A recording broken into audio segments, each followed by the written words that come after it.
You know, since the manga ended, I was pretty down in the dumps. The 10-year journey that I was a part of has now ended. As many of our tears started to flow, Studio Bones couldn't just sit there and watch us suffer like this. So they decided to give us two of the best episodes of this season, and let me not forget to mention, they delivered with one of the best fights in the manga. The events leading up to this moment were freaking crazy. Bakugo is now teetering on the brink of death, leaving everyone in complete shock, barely able to process what just happened, and just when you think it couldn't get any worse, All For One does what he knows best, he starts running his mouth. You lot know I can't stand All For One, but let's be real, when he starts trolling, the man drops truth bombs. He reminds the heroes of their biggest failures, dragging them for using kids to fight in this war, and honestly, everything he said, straight facts. Looking back at the first war, it's clear Horikoshi tried to make it seem like the heroes and villains were evenly matched, but come on.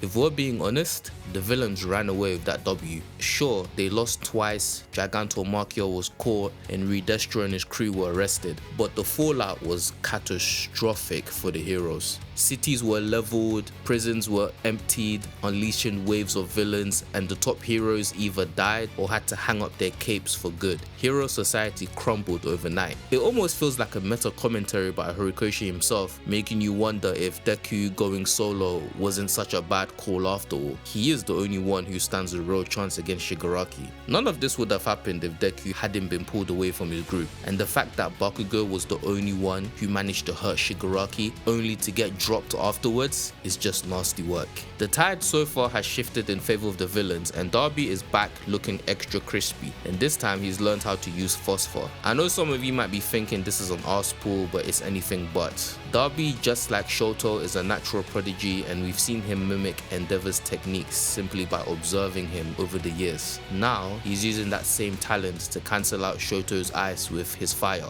As frustrating as this may be for some people that this guy is still active, understand this, Darby's story is far from over. Another wild twist in this episode was the Demon Lord All For One rewinding himself back to his prime form, and let me tell you, the music that they used during this scene was perfect, had me floating. Just like I mentioned in one of my previous videos, thanks to Dr. Garaki, he's now using Eri's quirk. But here's the kicker, it can only be used once, and once it's activated, it will eventually rewind him out of existence. As crazy as it sounds, it's actually a brilliant move by the villains. The effects of Eri's quirk mean that All For One's power would be stronger than before. He's determined to take down as many heroes as he can. The man just doesn't care, he just wants Shigaraki's body. What? Bro, what are you talking about, man?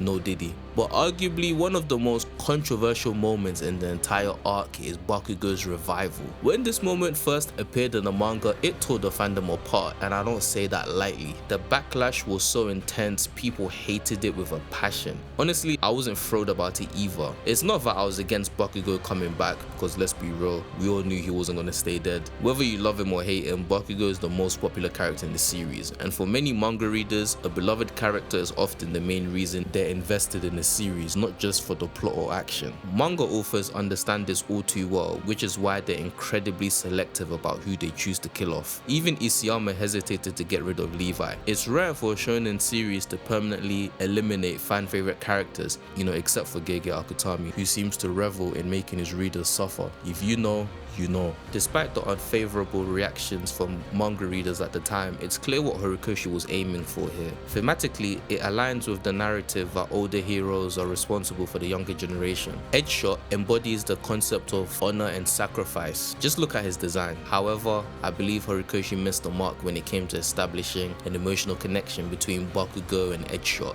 The reveal that Genus and Edgeshot were best friends in high school feels like a last-minute addition forced into the story to elicit a reaction.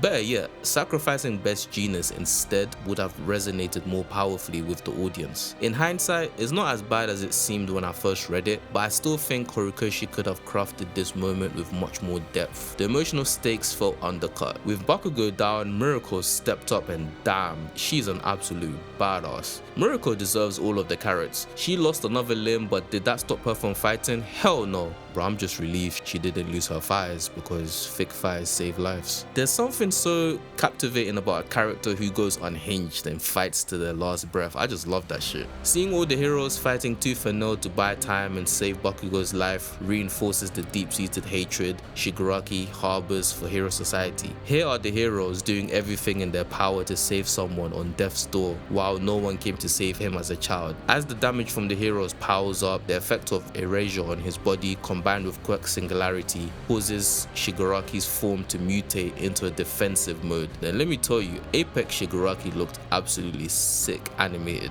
He dispatched everyone with a single blow, immediately showcasing his raw speed and power. To protect the remaining heroes, Mirio decided to throw it back at Shigaraki. Man, who knew that when Nightai was looking into his future, he saw his cheeks? Bro is the true MVP. When it's all said and done, they need to make a statue in honor of him. But the GOAT himself, Deku, finally makes his entrance and kicks this motherfucker Shigaraki right in the face. And listen man, we've waited years to see this fight animated, and calling it one of the biggest moments in this series would be an understatement. I'm not gonna lie, when I heard Nakamura wasn't involved, I had to lower my expectations a bit, but Studio Bones cooked a 5-star meal with this one. Deku arrives and immediately sees Bakugo's body on the ground, and bro starts to crash out. And I can't tell if he's furious over his friend or enraged by the damage to All Might's card. But then Mirio steps in as his hype man, reminding him that everyone is fine and that Edgeshot is trying to save Bakugo. And in order to kick this battle off with a bang, Horikoshi chose this moment to introduce Deku's final quirk,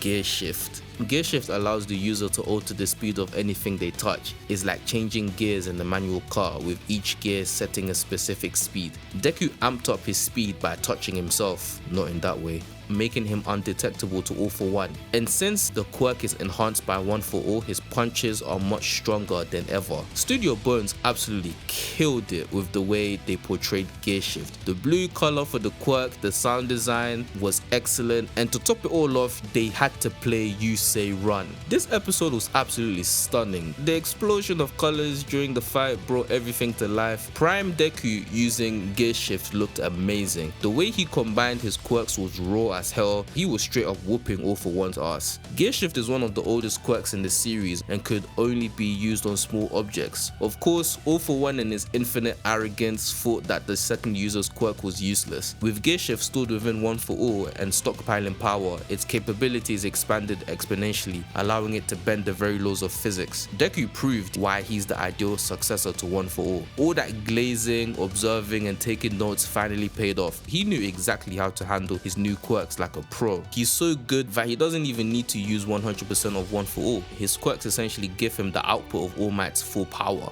Thanks to Gear Shift and Farjin, he managed to unleash 120% of One For All against All For One without actually using that much power, if that makes sense. The animation was incredible, the music superb, and the voice acting and directing were fantastic. As stunning as this fight was to watch, the big question remains, is this the best fight in the anime? It's definitely up there, but I wouldn't go that far. This was a solid fight, no doubt, but I still hold All Might versus All For One and Endeavor versus the higher Nomu in higher regard. One thing that stuck out to me during this episode is that I don't think Studio Bones was able to fully translate some of the manga panels into anime format. For instance, the quintuple smash scene could have benefited from a bit more creative freedom, adapting that scene in a more dynamic way. It could have felt so much more impactful instead of sticking too closely to the manga. Of course, I'm not trying to disparage what Bones is doing this season. This episode is hands down the best so far and ranks among one of the best in the entire series. But I do believe that they could have taken a few more creative liberties. Hey, that's just my opinion. I would love to hear what both manga readers and anime watchers thought about this fight. Guys, it's been a crazy few weeks, man. The MHA manga recently ended, and before the month is even up,